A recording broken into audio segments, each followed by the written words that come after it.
Là, c'était un petit peu un avis personnel. Bon, il vaut ce qu'il vaut, parce qu'on a l'impression que dans cette équipe, il y a très peu de joueurs qui peuvent, je dirais, amener un petit peu de géométrie dans le jeu. Voilà. Et donc nous, on a l'impression que Raja, et ce qu'il a fait en Tanzanie, par exemple, c'est un joueur qui est capable de poser le jeu et voilà, de rassurer l'équipe.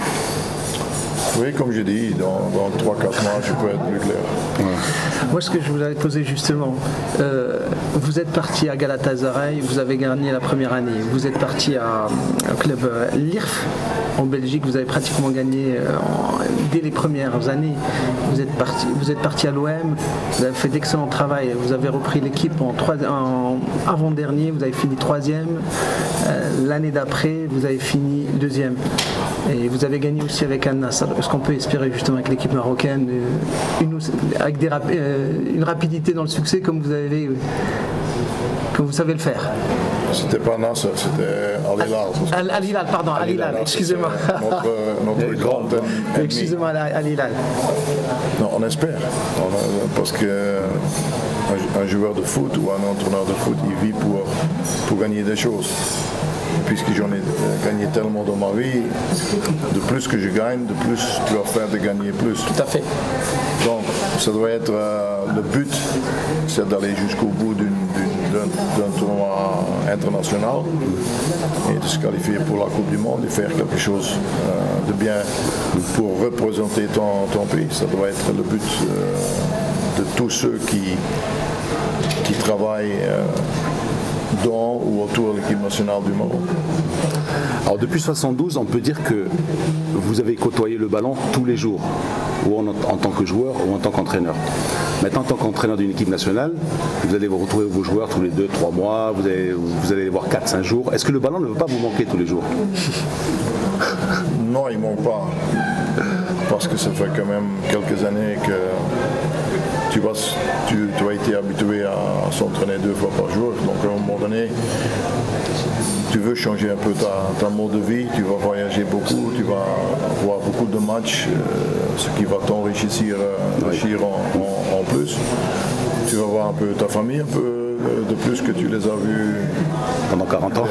Dernière 8-9 ans, j'ai quand même travaillé à l'étranger, sans voir ma famille plus que peut-être 2 fois par an ou 3 fois par an. Donc maintenant je vais pouvoir combiner mon job et un peu le privé en même temps. Donc c'est bien. Jusque maintenant ça me donne une grande satisfaction. Michel, tu avais une question particulière pour l'OM? Oui, justement. En étant supporter de l'OM, on n'a jamais compris pourquoi vous êtes parti alors que vous avez fait le travail de profondeur qu'il fallait. D'ailleurs, justement, on a dit que Didier Deschamps a beaucoup profité à trouver le travail tout fait.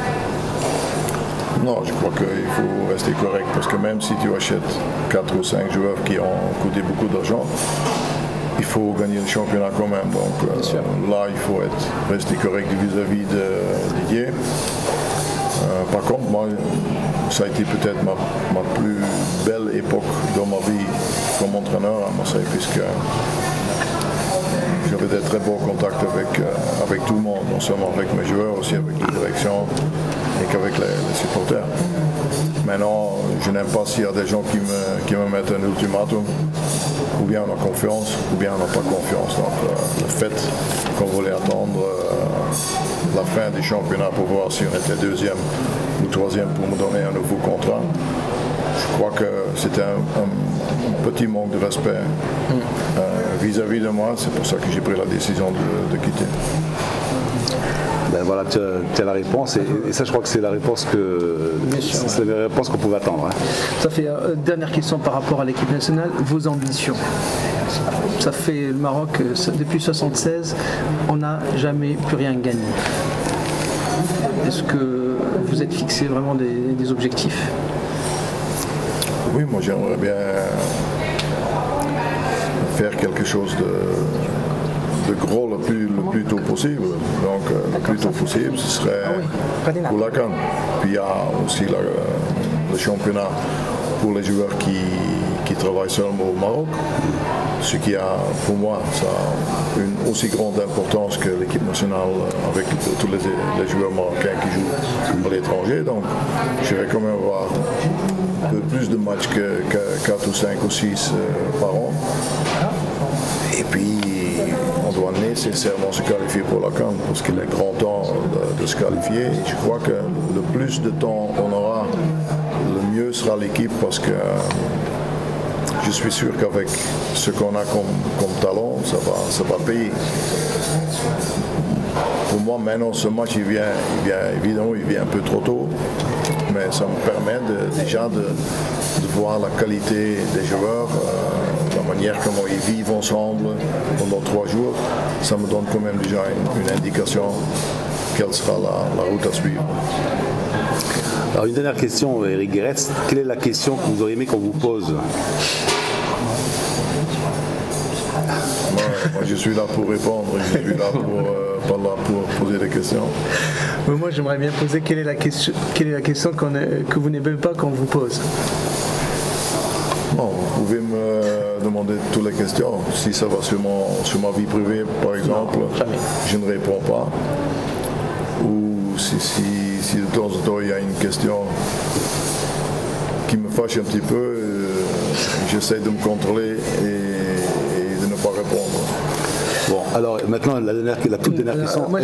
Est-ce que vous écoutez Radio Mars, qui est quand même la seule radio sportive en Afrique et dans le monde arabe ? Non, pas encore, parce que j'étais seulement 3 jours à Rabat. J'ai eu plein de choses à faire, donc je n'ai pas eu le temps pour écouter beaucoup la radio. On est sur Internet aussi. Hein. Je vais vous suivre. Merci beaucoup. Merci Eric Gerets. Merci. Monsieur Gerets, le presse écrite, c'est quelques questions pour Journal Montsahab. Presse écrite, qu'attendez-vous de cette rencontre ? Moi, évidemment, j'avais espéré de pouvoir jouer un peu avec l'équipe que j'avais en tête, avec le système que j'avais en tête. Puis les 2 blessures, ça m'a compliqué un petit peu la chose. C'est que moi, je veux qu'on ne va pas tomber dans le même jeu que notre adversaire. Parce que nous, je veux qu'on a notre style à nous, avec une bonne construction de derrière, avec un beau jeu, avec des passes rapides, avec des joueurs qui passent sur les côtés, qui donnent des bons centres. J'espère qu'on sera capable, parce que c'est une équipe qui met beaucoup de pressing, beaucoup de forcing, j'espère qu'on sera capable de faire quand même du jeu. Donc c'est surtout le match qui va me donner une réponse là-dessus. Si déjà on est si loin que contre une équipe physiquement forte, on est capable de faire notre jeu à nous, ce serait déjà une bonne chose. Monsieur Gerets, c'est votre premier match avec l'équipe marocaine. Quel est votre sentiment avec cette nouvelle expérience ? C'est nouveau. Hier, le premier entraînement, il est tombé à l'eau puisqu'il y avait des joueurs qui n'étaient pas encore arrivés. Ce matin, je trouve que c'était bon. Et cet après-midi, on va faire un petit entraînement tactique encore. Et puis j'espère qu'on sera prêt pour faire une bonne prestation demain. Hier, c'est le cas de Carcella. L'équipe marocaine veut savoir le cas de Carcella. Est-ce qu'il va venir à la sélection ou pas ? À mon avis, oui. Mais avant... Vous avez contacté ou pas ? Vous l'avez contacté pour ce match ? Non, pas pour ce match. Pas pour ce match. À mon avis, oui. Avant que tout n'est pas mis en ordre, parce qu'il y a des choses qui peuvent changer à la dernière seconde. Mais selon moi, finalement, il va choisir pour nous. Est-ce qu'il y aura des contacts avec M. Verbeek, l'entraîneur de l'équipe olympique ? Bien sûr, bien sûr, on est là pour travailler ensemble. La meilleure chose serait que son équipe nationale va fournir bientôt l'un ou l'autre joueur pour l'équipe 1. C'est l'antichambre. Hein. C'est le but du travail qu'on va faire ensemble. Quel a été votre premier message pour les joueurs ? Si je donne un message pour mes joueurs, c'est pas pour les journalistes, je le garde pour moi. c'est secret. Bon, la période avant, est-ce que vous avez suivi les matchs la Tanzanie, le match contre l'Afrique ? Pas au moment même, puisque j'avais un match le même jour qu'ils ont joué contre la Tanzanie. Nous autres, on devait jouer le soir et plus tard. Donc j'ai suivi sur l'internet. Comme ça, j'étais crispé, j'étais nerveux parce que je ne pouvais pas être présent et ça m'a donné une toute grande satisfaction On a gagné le match et on méritait de le gagner parce que le deuxième match était nettement meilleur que le premier. Il reste une dernière question. Tu veux dire un mot pour le public marocain? Non, je crois que la seule chose que je puisse dire, j'ai été 2 jours à Casablanca où j'étais pour chercher des meubles, pour voir des meubles, puis j'étais dans l'hôtel Hayat et je me suis dit, puisqu'il n'y a personne qui me connaît ici, tu vas te promener un peu dans la rue de Casablanca pour un peu avoir l'impression de la vie à Casablanca, parce que tout le monde m'a raconté tellement de bonnes choses sur Casablanca. Mais là, je crois que j'ai fait pas une erreur, mais je ne me suis pas rendu compte qu'il y a déjà quelques-uns qui me connaissent et qui ont été très chaleureux, qui m'ont souhaité le bienvenu et bonne chance. Donc ce sont des petites choses qui sont très importantes pour moi, parce que je suis assez émotionnel sur ce plan-là. C'est pour ça que j'ai toujours choisi des clubs ou maintenant une équipe nationale où ça vit à 200 km/h.